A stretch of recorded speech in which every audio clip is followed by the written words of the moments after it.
क्या अलग हो गए अमन और अनीता? शादी के बाद अमन के बदले व्यवहार ने अनीता को इतनी अंदर तक चोट पहुंचाई कि दोनों ने अलग अलग रहने का फैसला कर लिया।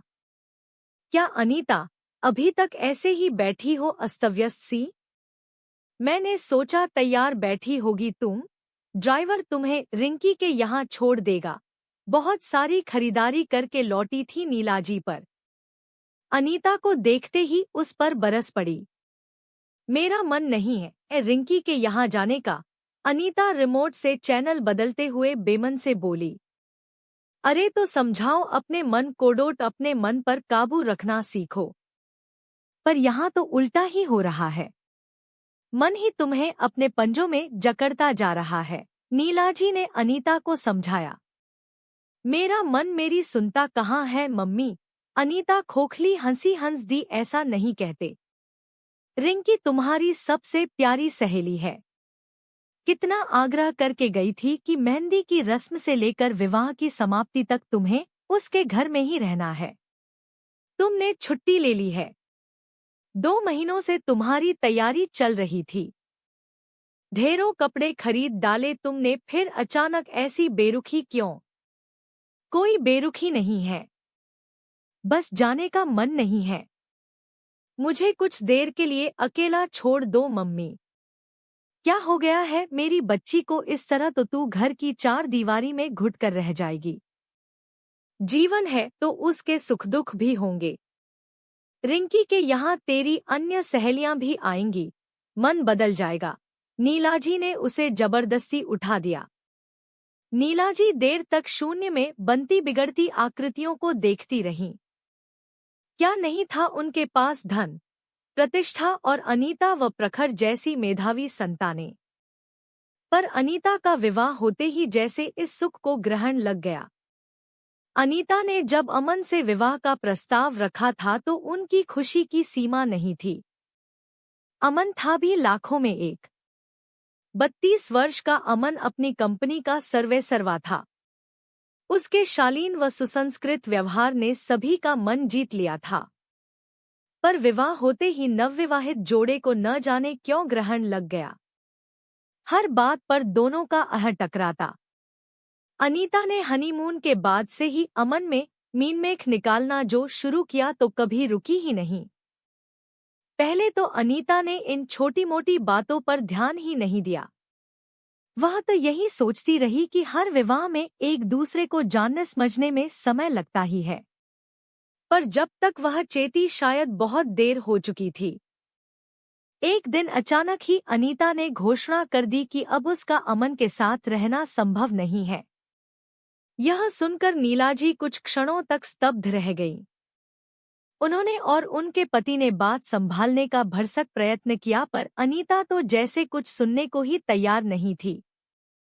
उन्होंने अमन को अलग से समझाया, पर उसका उत्तर सुनकर नीलाजी निरुत्तर हो गई। अनीता पढ़ी लिखी, स्वावलंबी युवती है।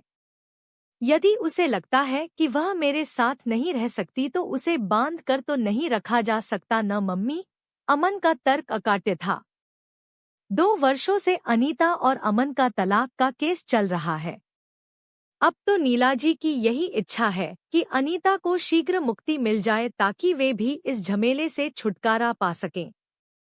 अनीता का हाल तो उनसे भी बुरा है। कई बार पूछने पर ही किसी बात का उत्तर देती है। हंसना खेलना तो वह जैसे भूल ही चुकी है।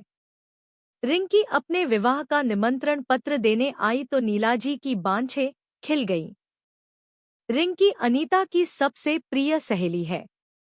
इसी बहाने अनीता कुछ लोगों से मिलेगी। कम से कम कुछ दिनों के लिए तो अपनी घुटन से बाहर निकलेगी। पिछले 2 महीनों से अनीता रिंकी के विवाह की तैयारी में व्यस्त थी। सप्ताहांत दोनों सखियां साथ बितातीं। जब तक अनीता रिंकी के साथ रहती घर दोनों की खिलखिलाहटों से गूंजता रहता।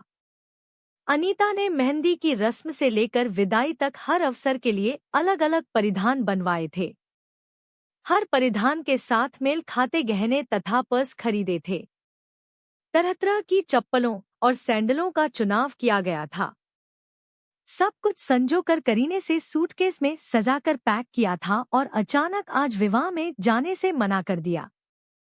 नीला जी की विचार श्रृंखला टूटी तो पुन अनीता पर नजर गई। वह अब भी समाचार पत्र में मुंह गड़ाए बैठी थी। वे कुछ कहती उससे पहले ही फोन की घंटी बज उठी। हेलो रिंकी, अनीता ने फोन उठाकर कहा। कहाँ हो अनीता? हम सब कब से इंतजार कर रहे हैं, रिंकी का स्वर उभरा। मैं नहीं आ सकूंगी, तबीयत ठीक नहीं है। क्या हुआ तबीयत को? यह बहानेबाजी मुझसे नहीं चलेगी। 10 मिनट में नहीं पहुंची तो मैं स्वयं आ रही हूं लेने, रिंकी ने धमकी दे डाली। अब तो जाओ वरना रिंकी यहीं आ धमकेगी, नीलाजी बोली।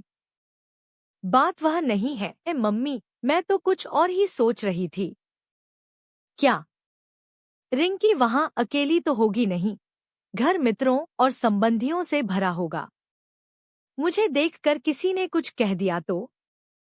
मेरा मतलब किसी ने आपत्ति उठाई तो? आपत्ति? कैसी आपत्ति? नीलाजी अचरज भरे स्वर में बोली। आप समझी नहीं, विवाह में सभी नवविवाहितों के उज्जवल भविष्य की कामना करते हैं। वहां मेरी मौजूदगी, मेरा मतलब मैं तो असफल विवाह का प्रतीक हूं न मम्मी। अनीता ने किसी तरह अपनी बात पूरी की। क्या ऐसी बात तुम्हारे मन में आई भी कैसे? कुदरत की कृपा से अमन सही सलामत है, नीलाजी स्तब्ध रह गई। मन में विचार मेरी इच्छानुसार थोड़े ही आते हैं। अनायास यह बात मन में कौंधी, चाह कर भी अनीता अपनी भर आई आंखों को न छिपा पाई। चलो उठकर तैयार हो जाओ। रिंकी को तो तुम अच्छी तरह जानती हो, वह सचमुच यहाँ आ धमकेगी, नीलाजी आदेश भरे स्वर में बोली। कितनी देर कर दी अनीता, कब से तेरी राह देख रही हूँ। कहा था न आज छुट्टी ले लेना। रिंकी ने अनीता को देखते ही शिकायत की छुट्टी ली थी रिंकी पर क्या?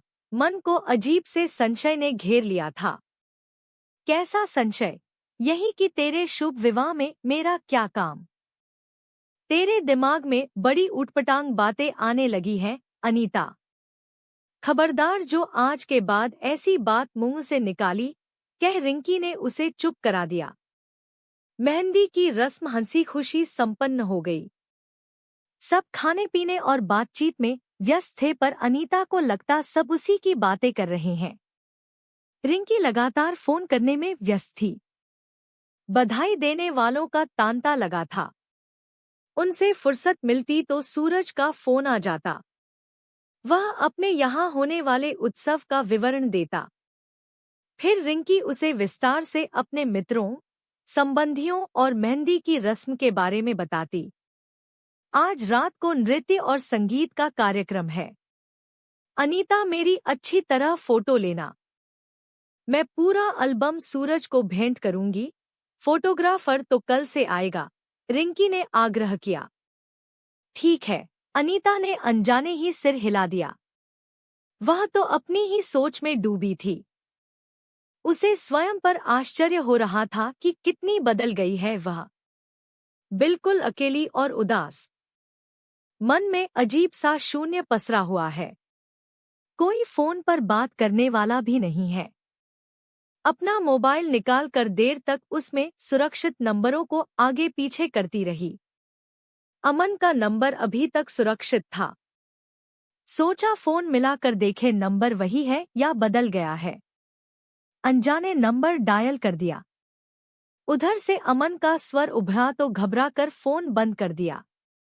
स्वयं पर ही क्रोध आया। अमन न जाने क्या सोचता होगा। अगले दिन ढेर सारे काम थे। रिंकी की मम्मी साधनाजी ने रिंकी को ब्यूटी पार्लर ले जाने का काम उसे सौंप दिया। अनीता भी प्रसन्न थी। कम से कम लोगों की तीखी निगाहें तो नहीं झेलनी पड़ेंगी। तेरी बुआजी तो मुझे ऐसे घूर घूर कर देख रही थी, गोया दिव्य दृष्टि से सब उगलवा लेंगी। अनीता कार में बैठते ही बोली। कौन रमा बुआजी? हाँ, तू कह रही थी ना बड़ी अंधविश्वासी है वे। अनीता क्या हो गया है तुझे? मैंने किसी को नहीं बताया कि तेरा तलाक का मुकदमा चल रहा है। और तू क्या सोचती है, पूरी दुनिया को केवल तेरी ही चिंता है। अरे अनीता, होश में आ। लोग अपनी उलझनों में ऐसे उलझे हैं कि किसी और के संबंध में सोचते तक नहीं। रिंकी ने अपनी बातों से अनीता को दर्पण में अपनी छवि निहारने को मजबूर कर दिया था। तू ठीक कहती है रिंकी, किसी को क्या पड़ी है मुझ जैसी तुच्छ युवती के बारे में सोचे। अनीता सुबकने लगी।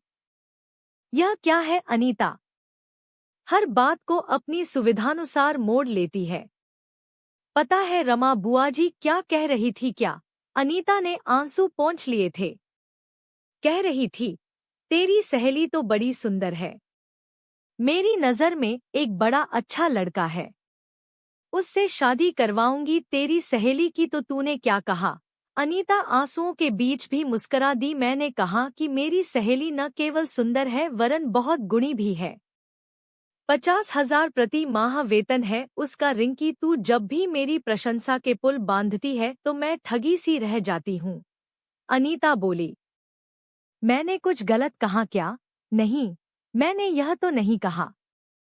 सच कहूँ तो तेरे जैसी मित्र पर नाज है मुझे। नाज है न मुझ पर? तो अमन से समझौता कर ले। क्या कह रही है? तू तो हमारे केस को सुन रहे जज की तरह बात करने लगी है। पिछली सुनवाई में वे यही कह रहे थे। विवाह एक अनुबंध नहीं, बंधन है बेटी। यह कोई गुड्डे गुड़ियों का खेल नहीं है कि आज खेला कल भूल गए। तो तूने क्या कहा? मैं क्या कहती? वे समझौते की बात कर रहे थे पर अमन ने कोई प्रतिक्रिया नहीं दिखाई। तो क्या हुआ? तुम भी पहल कर सकती थी। पहले आप में तुम दोनों की गाड़ी निकल जाएगी। यदि उसे मेरी जरूरत नहीं है तो मुझे भी परवाह नहीं है। अनीता क्रोधित स्वर में बोली। अनीता, अकल से काम ले। क्या बुराई है अमन में? नशे में धुत घर लौटता है, मारता पीटता है, किसी और के चक्कर में है। नहीं नहीं नहीं, पर वह मेरी चिंता ही नहीं करता। उसने तो अपने काम से विवाह किया है। मेरा तो उसे जन्मदिन तक याद नहीं रहता। पर विवाह से पहले तो उसके अपने काम के प्रति समर्पण पर ही तू मरमिटी थी अनीता, रिंकी ने याद दिलाया। तब की बात और थी। तब मैं नासमझ थी। अब तो समझदार हो गई है न तू, तो इस समझ का ठीक से प्रयोग क्यों नहीं करती? रिंकी की बात का उत्तर दे पाती अनीता उससे पहले ही गाड़ी ब्यूटी पार्लर के सामने रुक चुकी थी। दोनों सहेलियां नीचे उतर गईं। रिंकी से बातचीत करके अनीता बहुत हल्का महसूस करती है। यही तो खासियत है, रिंकी की बड़ी सुलझी हुई बातें करती है। ऐसे मित्र बड़ी मुश्किल से मिलते हैं।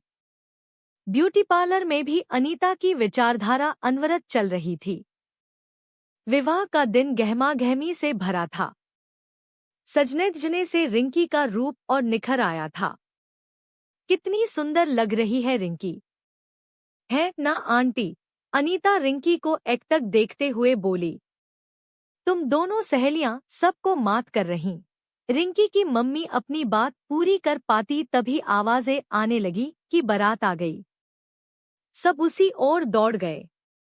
अनीता रिंकी के पास बैठी थी। चल, बालकनी से बारात देखते हैं। देखें तो दूल्हे के वेश में सूरज कैसा लगता है, अनीता बोली। चल, वैसे बारात में तेरे लिए भी एक आश्चर्य है, रिंकी बोली। मेरे लिए? वह क्या, स्वयं ही देख लेना। बालकनी में पहुंचकर अनीता हैरान रह गई। बारातियों की भीड़ में माला पहने अमन भी खड़ा था। तुमने अमन को भी आमंत्रित किया था? मैंने नहीं, सूरज ने बुलाया है। दोनों अच्छे मित्र हैं, रिंकी बोली। अनीता चुप रह गई। मन में हुक सी उठी कि सब ठीक होता तो दोनों साथ ही आते। जयमाला के समय दोनों आमने सामने पड़ ही गए। कैसी हो अनीता? बड़ी सुंदर लग रही हो, अमन बोला तो अनीता उसे गहरी नजरों से देखती रह गई कि अब अमन को सामान्य शिष्टाचार समझ आने लगा है। तुम भी कम सुंदर नहीं लग रहे हो, अनीता ने पलटकर उत्तर दिया। धन्यवाद, तुम्हारे मुंह से यह सुनकर बहुत अच्छा लगा, कह अमन मुस्कराया। विवाह की अन्य रस्मों के बीच भी दोनों में आंख मिचौली चलती रही। अमन कभी अनीता के लिए आइसक्रीम ले आता तो कभी और कोई खाने की चीज। अनीता झुंझला कर रह जाती। विवाह संपन्न हुआ तो मित्रों ने रिंकी और सूरज को घेर लिया। दोनों पर प्रश्नों की बौछार होने लगी। कब, कहाँ, कैसे मिले थे दोनों? संपर्क कैसे बढ़ा? विवाह करने का निर्णय कब लिया? दोनों हास परिहास समझकर हर प्रश्न का उत्तर दे रहे थे। तभी मित्रगण आग्रह करने लगे कि दोनों एक दूसरे का नाम लेंगे। यह कौन सा कठिन काम है रिंकी? सूरज हंसते हुए बोला। ऐसे नहीं अमन बाबू, कुछ सिखाओ अपने मित्र को, मित्रों का संवेद स्वर गूंजा। अनीता भई अमन की रिंकी हुई उदास। अमन मुस्कराते हुए बोला। रिंकी सूरज की हुई, अनीता हुई उदास। सूरज ने तुरंत ही दोहरा दिया। अब रिंकी की बारी थी पर अनीता न कुछ बोल रही थी न सुन। अपने विवाह की एक से एक घटना चलचित्र की भांति उसकी आंखों के सामने घूमने लगी थी। अनीता भई अमन की। यही तो कहा था अमन ने, फिर यह अलगाव की भावना कहाँ से आ गई? अनीता का चेहरा आंसुओं से भीग गया। सबने सोचा बेचारी सहेली की विदाई का दुख नहीं सह पा रही। तभी अमन ने आगे बढ़कर रुमाल पकड़ाया कि आंसू पोंछ डालो अनीता। क्या आज इस मंडप के नीचे एक और विदाई संभव है? मैं आज पुन वचन देता हूँ कि तुम्हारी आंखों में आंसू नहीं आने दूंगा। अनीता ने मौन स्वीकृति में नजरें उठाईं तो अमन की आंखों में उभरे मौन निमंत्रण को देखकर दंग रह गई। कौन कहता है कि मौन की भाषा नहीं होती?